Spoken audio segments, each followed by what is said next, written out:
Assalamualaikum warahmatullahi wabarakatuh.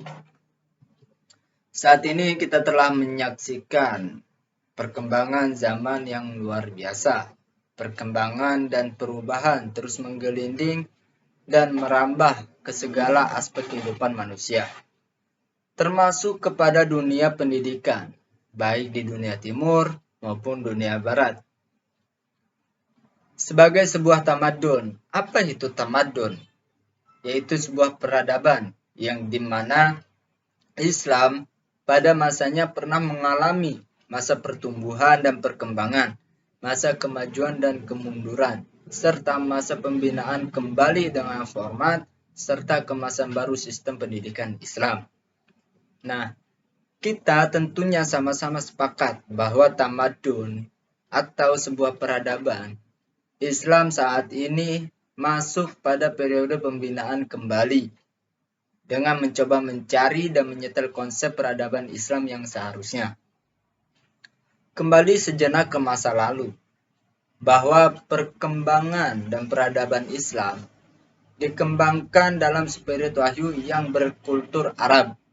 Sebab pergerakan utama adalah bangsa Arab, kemudian masuk unsur-unsur Ajam, seperti Persia, Turki, dan Eropa. Selain itu, wilayah Islam yang luas dikendalikan dalam satu administrasi kearifan Islamiyah, sehingga setiap ide pembaharuan dan dapat dijewantahkan secara menyeluruh dan merata. Sesuai dengan sunatullah yang terus beredar, umat Islam memasuki era yang disebut The Dark Age, yaitu kemunduran atau kegelapan, yang dimana melanda hampir di segala aspek kehidupan, termasuk dunia pendidikan Islam. Adapun konteks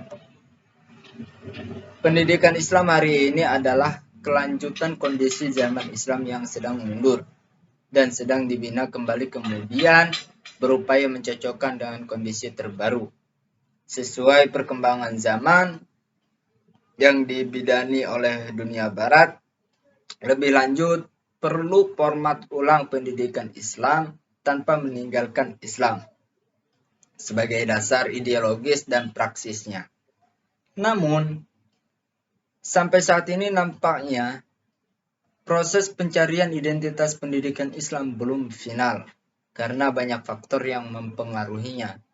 Menurut Abu Dinata dalam bukunya yaitu Selekta Kapita Pendidikan Islam, menyebutkan setidaknya ada 5 faktor yang mempengaruhi corak dan dinamika pendidikan Islam. Kelima faktor tersebut adalah: pertama, perkembangan ilmu pengetahuan dan teknologi. Kedua, perkembangan masyarakat. Ketiga, perkembangan politik. Keempat, perkembangan ekonomi. Yang terakhir, perkembangan agama dan budaya masyarakat di mana pendidikan tersebut dilaksanakan. Berdasarkan faktor yang saya sebutkan tadi, maka dinamika pendidikan Islam akan terus berlangsung dari zaman ke zaman, di mana mendatang pendidikan Islam diharapkan lebih mampu mengakomodasi kebutuhan dan tuntutan zaman.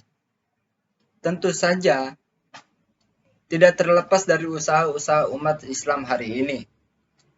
Sesuai dengan adagium yang cukup populer di kalangan ahli sejarah, bahwa sebuah bangsa yang besar adalah mereka yang tidak melupakan sejarah masa lalu atau yang menghormati jasa pahlawannya.